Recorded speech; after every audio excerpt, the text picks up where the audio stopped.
ಗುರು, ನಾನು ಇವತ್ತು ನಿಮಗೆ ತೋರಿಸ್ತಾ ಇರೋದು ನಮ್ಮ ಡಾಕ್ಟರ್ ರಾಜ್ಕುಮಾರ್ ಅವರು 15 ವರ್ಷದ ಹುಡುಗನಲ್ಲಿ ಟಿಪ್ಟೂರಲ್ಲಿ ನಾಟಕದ ಕಂಪ್ನಿಲಿದ್ದಾಗ ಬಾಡಿಗೆ ಸೈಕಲ್ ತಗೊಂಡು ಟಿಪ್ಟೂರು ಪುಟ್ಟಣಯ್ಯ ಸ್ವಾಮಿ ಅಂತ ಅವ್ರ ಫ್ರೆಂಡ್ ಇದ್ದಾರೆ, ಒಬ್ಬರು ನೋಡಿರ್ತೀರ ಟಿಪ್ಟೂರ್ನವರು. ಅವರು ರಾಜ್ಕುಮಾರು 15 ವರ್ಷ ಹುಡುಗನಲ್ಲಿ ಬಾಡಿಗೆ ಸೈಕಲ್ ತಗೊಂಡು ಟಿಪ್ಟೂರಿಂದ ಒಂದು ಕಲ್ಯಾಣಿಗೆ ಬರ್ತಿರು. ಅದು ಅಂತಿಂತ ಕಲ್ಯಾಣಿ ಅಲ್ಲ, ಮಾಯಾವಿ ಕಲ್ಯಾಣಿ. ಆ ಕಲ್ಯಾಣಿ ವಿಶೇಷಪ್ಪ ಏನಪ್ಪ ಅಂದರೆ, ಒಂದು ದಡದಿಂದ ಇನ್ನೊಂದು ದಡಕ್ಕೆ ಕಲ್ಲು ಎಸೆಯೋಕ್ಕೆ ಆಗಲ್ಲ, ಆ ಥರ ಕಲ್ಯಾಣಿ. ಅದನ್ನು ನಾನು ಇವತ್ತು ನಿಮಗೆ ತೋರಿಸ್ತೀನಿ, ಬನ್ನಿ. ಒಂದು ಟೈಮಲ್ಲಿ ಸಿಟಿಗಳಲ್ಲಿ ಬಾಡಿಗೆ ಸೈಕಲ್ ಅಂತ ಕೊಡೋರು. ಈ ಹಳ್ಳಿಗಳಿಂದ ಇನ್ನೊಂದು ಹಳ್ಳಿಗೆ ಹೋಗ್ಬೇಕಾದ್ರೆ ಬಸ್ಗಳು ಸಿಗ್ತಾ ಇರಲಿಲ್ಲ. ಏನೋ ಒಂದು 5-6 ಕಿಲೋಮೀಟ್ರು 10 ಕಿಲೋಮೀಟ್ರು ದೂರ ಇದ್ದರೆ ಹಳ್ಳಿ, ಆ ಹಳ್ಳಿಗಳಿಗೆ ಬಾಡಿಗೆ ಸೈಕಲ್ ತಗೊಂಡು ಬರೋರು. ಬಂದಾಗ ಆ ಸೈಕಲ್ನ ನೋಡೋಕ್ಕೆ ನಮಗಂತೂ ಸಿಕ್ಕಾಪಟ್ಟೆ ಖುಷಿ. ಅದಕ್ಕೊಂದು ನಂಬರ್ ಹಾಕಿರೋರು, ಆ ನಂಬರ್ನ ಬರ್ಕೊಂಡು ಟೈಮಿಂಗ್ಸ್ನ ನೋಡ್ಕೊಂಡು ಅಡ್ವಾನ್ಸ್ನ ಇಸ್ಕೊಂಡು ಬಾಡಿಗೆ ಸೈಕಲ್ ಕೊಟ್ಟು ಕಳಿಸ್ಬಿಡೋರು.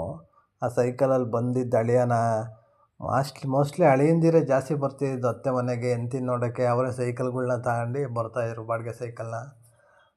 ಮನೆಗಳಲ್ಲಿ ಚಿಕ್ಕ ಮಕ್ಳು ಯಾರು ಇದ್ದರೆ ಆ ಸೈಕಲ್ನ ಮುಟ್ಟೋದು, ಅದನ್ನು ಕೊಡ್ತಾ ಇರಲಿಲ್ಲ. ಆದರೂ ಯಾರೊಬ್ಬರು ಒಳ್ಳೆಯರಾಗಿ ಸ್ವಲ್ಪ ಕೊಟ್ಟರೆ ನಾವು ಗಿರ್ಪೆಟ್ಲು ಹೊಡ್ಕೊಂಡು ತಿರ್ಗಾಡ್ತಿದ್ವಿ. ಇದೆಲ್ಲ ಆಗಿ ತುಂಬ ಏನು ವರ್ಷ ಆಗಲಿಲ್ಲ, ಬರೀ ಒಂದು 35 ವರ್ಷ ಆಗಿದೆ.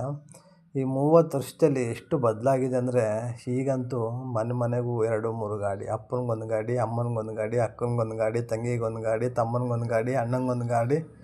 ರೋಡ್ ತುಂಬ ಎಲ್ಲಿ ನೋಡು ಬರೀ ಗಾಡಿ ಗಾಡಿ ಗಾಡಿ. ನಾನಂತೂ ಈಗ ಜನ ನಡ್ಕೊಂಡು ಹೋಗೋದೇ ನೋಡ್ತಿಲ್ಲ, ಇಲ್ಲ ಆಟೋಗಳು, ಇಲ್ಲ ಬೈಕ್ಗಳು. Cholesterol, sugar, BP, heart attack, ಮತ್ತು ಇನ್ನೇನಿಗೆ ಬರ್ತಾಯಿದೆ ಹೇಳಿ. ಎಲ್ಲರೂ ಒಂದು ಕೊತ್ತಂಬರಿ ಸೊಪ್ಪು ತರಬೇಕಂದ್ರೂ ಬೈಕು, ಒಂದು ಕರಿಬೇವು ಸೊಪ್ಪು ತರಬೇಕಂದ್ರೂ ಬೈಕು, ಒಂದು ಹಾಲು ತರಬೇಕಂದ್ರೂ ಬೈಕು. ಕಾಲ ತುಂಬ ಬದಲಾಗ್ತಿದೆ, ತುಂಬ ಓಡ್ತಿದೆ. ಆದರೆ ಎಲ್ಲಿಗೆ ಎಂಡಾಗುತ್ತೋ ನಮಗಂತೂ ಗೊತ್ತಿಲ್ಲ. ಹಾಗಾಗಿ ನಾನು ನನ್ನ ಬೈಕ್ನ ಮಾರ್ಬಿಟ್ಟು ಇನ್ಮೇಲೆ ನಡ್ಕೊಂಡೆ ಸಾರ್ವಜನಿಕರ ಜೊತೆಲಿ ಬಸ್ಗಳಲ್ಲಿ, ಆಟೋಗಳಲ್ಲಿ ತಿರುಗಾಡಬೇಕು ಅಂತ ನನ್ನ ಬೈಕ್ನ ಮಾರ್ಬಿಟ್ಟಿದ್ದೀನಿ.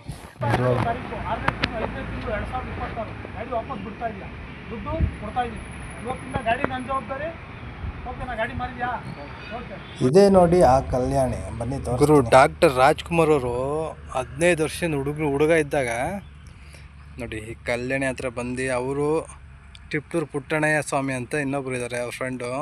ಅವರೆಲ್ಲ ಬಂದು ಇಲ್ಲಿ ಸ್ನಾನ ಮಾಡ್ಕೊಂಡು ಹೋಗೋರಂತೆ. ಇದ್ರದ್ದು ಕಟ್ಟೆ ವಿಶೇಷ ಏನಪ್ಪ ಅಂದರೆ ನೋಡಿ, ಆ ದಡದಿಂದ ಈ ದಡಕ್ಕೆ ಕಲ್ಲು ಹೊಡೆಯೋಕ್ಕಾಗಲ್ಲ, ಅದೇ ವಿಶೇಷ. ಯಾರ ಕೈಲೂ ಆಗಿಲ್ವಂತೆ, ಇಲ್ಲಿಂದ ಅಲ್ಲಿಗೆ ಕಲ್ಲು ಹೊಡೆಯೋಕ್ಕಾಗಲ್ವಂತೆ, ವಿಶೇಷ. ನಾನು ಏನೋ ಹೊಡೆಯೋಣ ಅಂದ್ಕೊಂಡಿದ್ದೆ, ನೋಡಿದ್ರೆ ಸಿಕ್ಕಾಪಟ್ಟೆ ದೊಡ್ಡದಿದೆ. ನೋಡಿ ರಾಜ್ಕುಮಾರ್ ಅವರು ಇಲ್ಲೆಲ್ಲ ಕೂತ್ಕೊಂಡು ಇಲ್ಲ ಆಟ ಆಡೋರಂತೆ. ನೋಡಿ ಒಂದು ಫೋಟೋ ಹಾಕ್ತೀನಿ ರಾಜ್ಕುಮಾರ್ ಅವ್ರದ್ದು ಇಲ್ಲಿಗೆ. ರಾಜ್ಕುಮಾರು ಮತ್ತು ರಾಜ್ಕುಮಾರ್ ಅವ್ರ ಫ್ರೆಂಡಿಂದು ಕರೆಕ್ಟಾಗಿ ಸೂಟ್ ಆಗುತ್ತೆ. ಈ ಕಲ್ಲುಗಳ ಮೇಲೆ ಕೂತ್ಕೊಂಡು ರಾಜ್ಕುಮಾರ್ ಅವರು ನೀರನ್ನ ಕಾಲೊಳಗಡೆ ಬಿಟ್ಕೊಂಡು ಆಟ ಆಡ್ತಿದ್ರಂತೆ. ಅವಾಗ ರಾಜ್ಕುಮಾರ್ ಅವರು ಚಿಕ್ಕ ಹುಡುಗ, ಒಂದು 15 ವರ್ಷ ಇದ್ದಾಗ, ಆವಾಗಲೇ ಹೇಳ್ದಂಗೆ 15 ವರ್ಷದ ಹುಡುಗನಲ್ಲಿ ಟಿಪ್ಟೂರಿಂದ ಇಲ್ಲಿಗೆ ಸೈಕಲಲ್ಲಿ ಬರೋರಂತೆ. ಸೈಕಲಲ್ಲಿ ಬಂದ್ಬಿಟ್ಟು ಇಲ್ಲಿ ಈಜಾಡ್ಕೊಂಡು ಆಮೇಲೆ ಇಲ್ಲೆಲ್ಲ ಅಡುಗೆ ಮಾಡ್ಕೊಂಡು ಊಟ ಮಾಡ್ಕೊಂಡು ಹೋಗೋರಂತೆ ರಾಜ್ಕುಮಾರ್ ಫ್ರೆಂಡ್ಸ್ಗಳೆಲ್ಲ.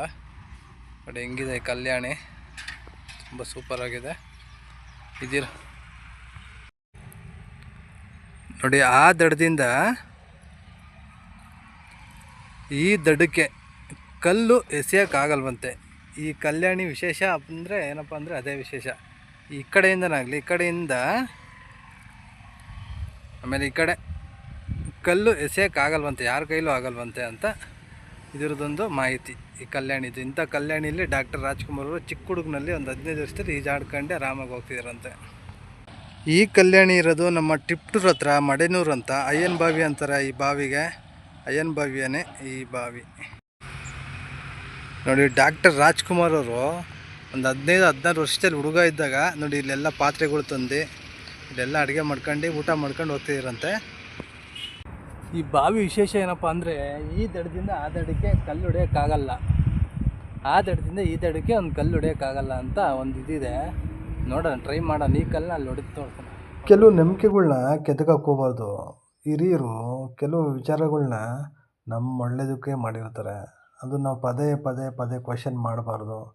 ನಮ್ಗೆ ಒಳ್ಳೆಯದಲ್ಲ, ಮುಂದಿನ ಪೀಳಿಗೆಗೂ ಒಳ್ಳೆಯದಲ್ಲ. ದೊಡ್ಡವರು ಮುಂದಿನ ಪೀಳಿಗೆಗೆ ಒಳ್ಳೇದಕ್ಕೋಸ್ಕರನೇ ಕೆಲವು ವಿಚಾರಗಳನ್ನ ಆಚಾರಗಳನ್ನ ಮಾಡಿ ವಿಶೇಷ ಏನಪ್ಪ ಅಂದರೆ ನಾವು ಅದಕ್ಕೋಸ್ಕರ ರಾಜ್ಕುಮಾರ್ ಅದನ್ನು ಜಾಸ್ತಿ ಕೆದಕಕ್ಕೆ ಹೋಗ್ಬಾರ್ದು. ಹುಡುಗನಲ್ಲಿ ಇದ್ದಾಗ ನೋಡಿ ಇಲ್ಲೆಲ್ಲ ಆಟ ಆಡಿದಾರಂಥವರೆಲ್ಲ. ಇಲ್ಲೆಲ್ಲ ಸೈಕಲ್ ನಿಲ್ಲಿಸಿ, ಬಾಡಿಗೆ ಸೈಕಲ್ಗಳೆಲ್ಲ ನಿಲ್ಲಿಸಿ ದೇವಸ್ಥಾನದಲ್ಲಿ ಅಡುಗೆ ಮಾಡ್ಕೊಂಡು ತಿಂತಾಯಿದ್ರಂತೆ ರಾಜ್ಕುಮಾರು ಅವ್ರ ಫ್ರೆಂಡೆಲ್ಲ.